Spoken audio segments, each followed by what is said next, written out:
الحمدللہ رب العالمین والصلاة والسلام علی سید المرسلین اما بعد فاعوذ باللہ من الشیطان الرجیم بسم اللہ الرحمن الرحیم الصلاة والسلام علیک یا رسول اللہ وعلی آلک واصحابک یا حبیب اللہ۔ ہجرت کا واقعہ آپ نے سماعت کیا۔ اس سے پہلے والے آڈیو میں صدیق اکبر رضی اللہ تعالی عنہ کا وہ مقام ہے کہ حضور اکرم صلی اللہ علیہ وآلہ وسلم نے کئی مقامات پر آپ کی فضیلت ارشاد فرمائی ہے۔ ایک مرتبہ یہ حدیث پاک موجود ہے کہ حضور اکرم صلی اللہ علیہ وآلہ وسلم اپنے حجرہ اقدس میں تشریف فرما تھے، دوسرے صحابہ بھی بیٹھے تھے۔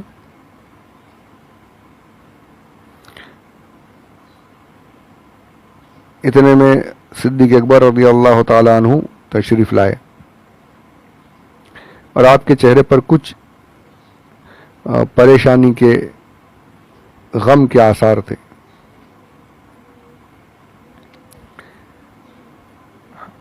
حضور اکرم صلی اللہ علیہ وآلہ وسلم نے وجہ دریافت کی کہ کیوں پریشان نظر آ رہے ہیں۔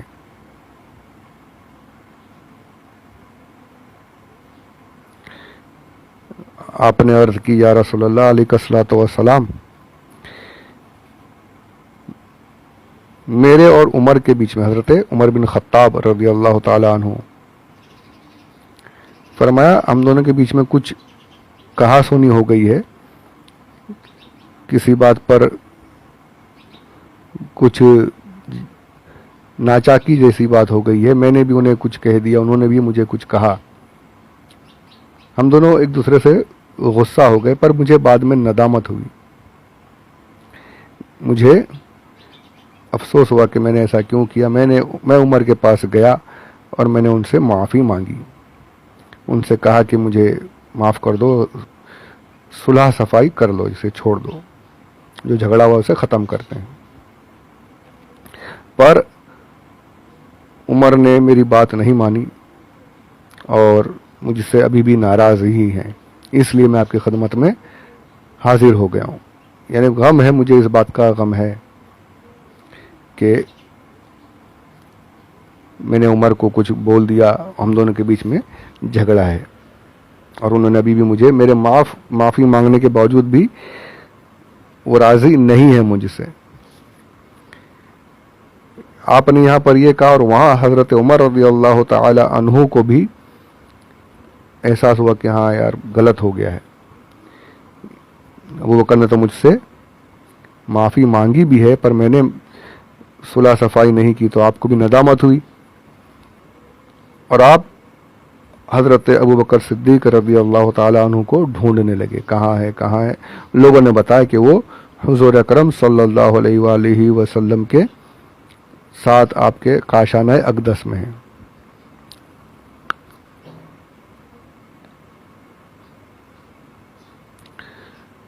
حضرت ابوبکر صدیق رضی اللہ تعالی عنہ حضور اقدس صلی اللہ علیہ وآلہ وسلم کے حجرہ مبارک میں حاضر ہوئے،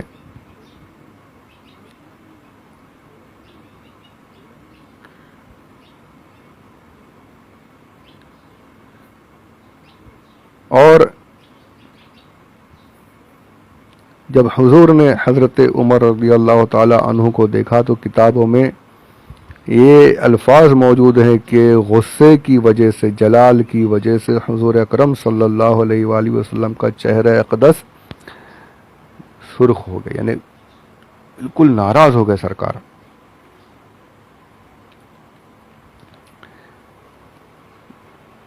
حضرت عمر رضی اللہ تعالیٰ عنہ قدموں میں بیٹھ گئے گھٹنے کے بل، سمجھ گئے کہ حضور بہت ناراض ہیں، بالکل سرکار کے قدموں میں بیٹھ گئے، یا رسول اللہ مجھے معاف کر دیجیے، مجھے معاف کر دیجیے، میں نے معاف کیا، ابو بکر کو معاف کیا میں نے۔ وہاں پر حضور نے جب حضرت ابو بکر صدیق جو حاضر ہوئے تو اور کہا تھا سارا معاملہ، تو حضور نے فرمایا تھا کہ اللہ نے تجھے معاف کیا ابو بکر، اللہ نے تجھے معاف کیا ابو بکر، اللہ نے تجھے معاف کیا۔ عمر راضی نہیں ہوئے تو کوئی بات نہیں، اللہ نے معاف کر دیا۔ کتنا حضور نے حضرت ابوبکر صدیق رضی اللہ تعالیٰ عنہ کا کتنا خیال، اور وہاں پر جب حضرت عمر آئے ہیں تو حضور کا چہرہ اقدس دیکھتے ہی قدموں پر بیٹھ گئے، معافی مانگنے لگے، یا رسول اللہ مجھ سے غلطی ہوئی، معاف کر دیجیے، میں نے معاف کیا، میں نے کوئی بات نہیں، میرے دل میں کوئی بات نہیں ہے۔ سرکار جلال جب کچھ کم ہوا تو پھر ارشاد، وہی جوش میں ہی ارشاد فرماتے ہیں، تم لوگ وہ لوگ ہو کہ جب میں نے تم پر اسلام قبول کیا تو تم نے سوچا، تم نے غور و فکر کیا، تردد کیا، تم لوگ میری مخالفت بھی کی تم لوگوں نے۔ اور ابو بکر وہ ہے کہ جیسے ہی میں نے اسے اسلام پیش کیا اس نے فوراً اسلام قبول کیا، اپنا گھر بار، اپنا مال، اپنی جان تک قربان کی ہے مجھ پر۔ ابو بکر وہ ہے۔ اب میرے دوست کو میرے لیے چھوڑ دو، میرے دوست کو چھوڑ دو، میرے دوست کو چھوڑ دو۔ یعنی ابو بکر صدیق کے ساتھ کوئی معاملہ، کوئی جھگڑا، کوئی بات مت کرو، کوئی پریشانی کی باتیں مت کرو۔ یہ مقام ہے، 3 مرتبہ فرمایا ان کا اتنا بڑا مقام۔ تو حضرت ابوبکر صدیق رضی اللہ تعالیٰ عنہ کا یعنی اللہ عز و جل نے وہ شان عطا فرمائی کہ حضور اقدس صلی اللہ علیہ وآلہ وسلم نے کئی جگہوں پر آپ کی فضیلت جو ہے وہ ارشاد فرمائی۔ مسجد نبوی شریف میں جو صحابہ کے قریب میں جو گھر تھے ان کے دروازے مسجد نبوی شریف کی طرف کھلتے تھے یا مسجد نبوی شریف میں کھلتے تھے۔ سرکار نے بعد میں ارشاد فرمایا تمام دروازوں کو بند کر دو، جو لوگوں کے دروازے مسجد نبوی شریف میں کھلتے ہیں سب بند کر دو، سوائے ایک دروازے کے، وہ کھلا رہے گا۔ وہ دروازہ کون سا ہے؟ صدیق اکبر ابو بکر صدیق رضی اللہ تعالیٰ عنہ کا دروازہ مسجد میں کھل سکتا ہے، اسے کھلا رہنے دو۔ یہ ہے صدیق اکبر رضی اللہ تعالیٰ عنہ، یہ مقام ہے۔ اور ایسا بھی نہیں ہے کہ یہ مقام مل گیا تو پھر آپ نے سب کچھ یعنی نیکیوں سے کہ اب میں تو جنتی ہوں، میں تو ایسا، جی نہیں، آپ کے تقوی کا یہ عالم تھا، تقوی اور پرہیزگاری کا یہ عالم تھا کہ ایک مرتبہ آپ کے پاس ایک غلام تھا، وہ غلام جو تھا آپ کو روزانہ کچھ نہ کچھ کام وغیرہ کر کے یا کچھ بھی کر کے کچھ کھانے وغیرہ کی چیزیں یا کچھ پیسے لا کر دیتا تھا۔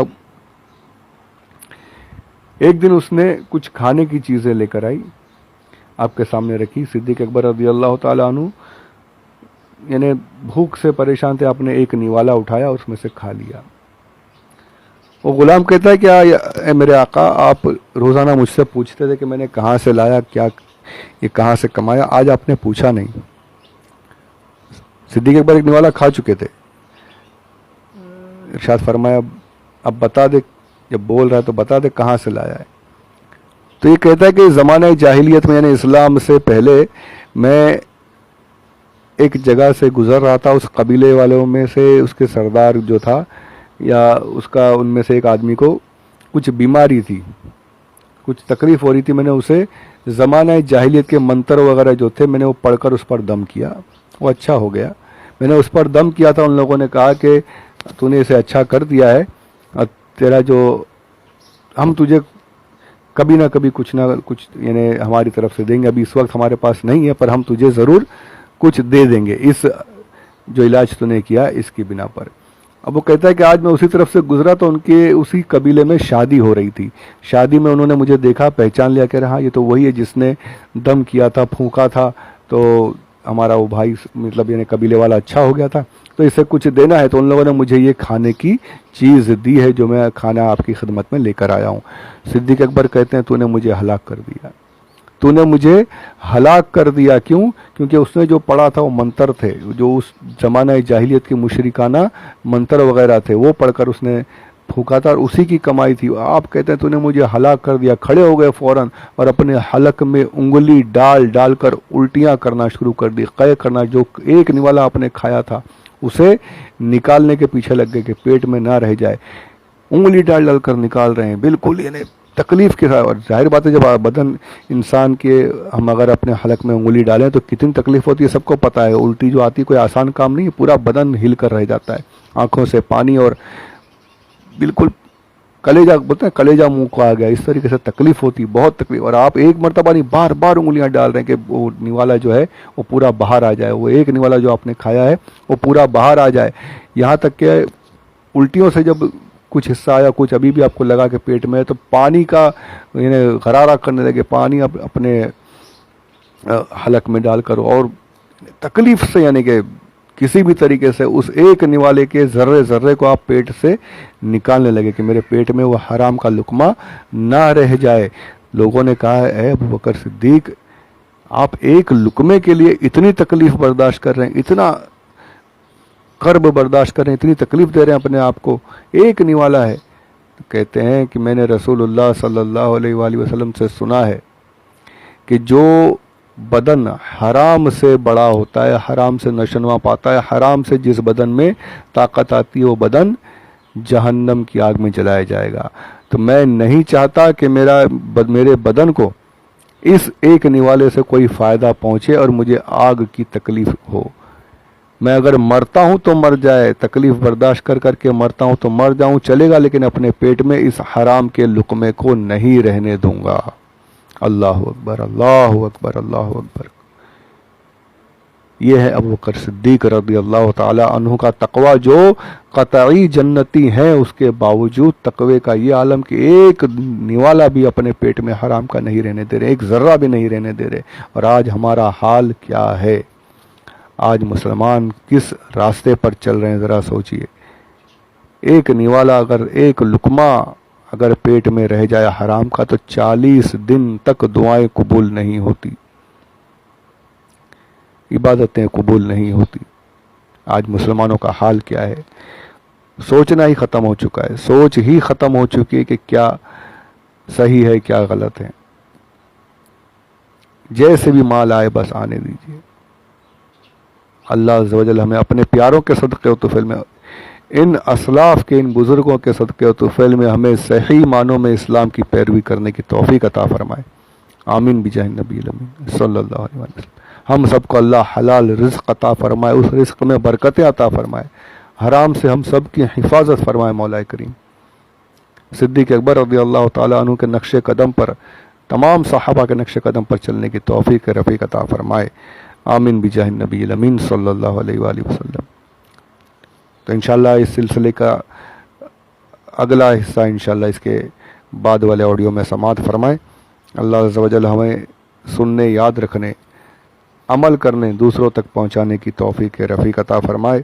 آمین بجاہ النبی الامین صلی اللہ علیہ وسلم.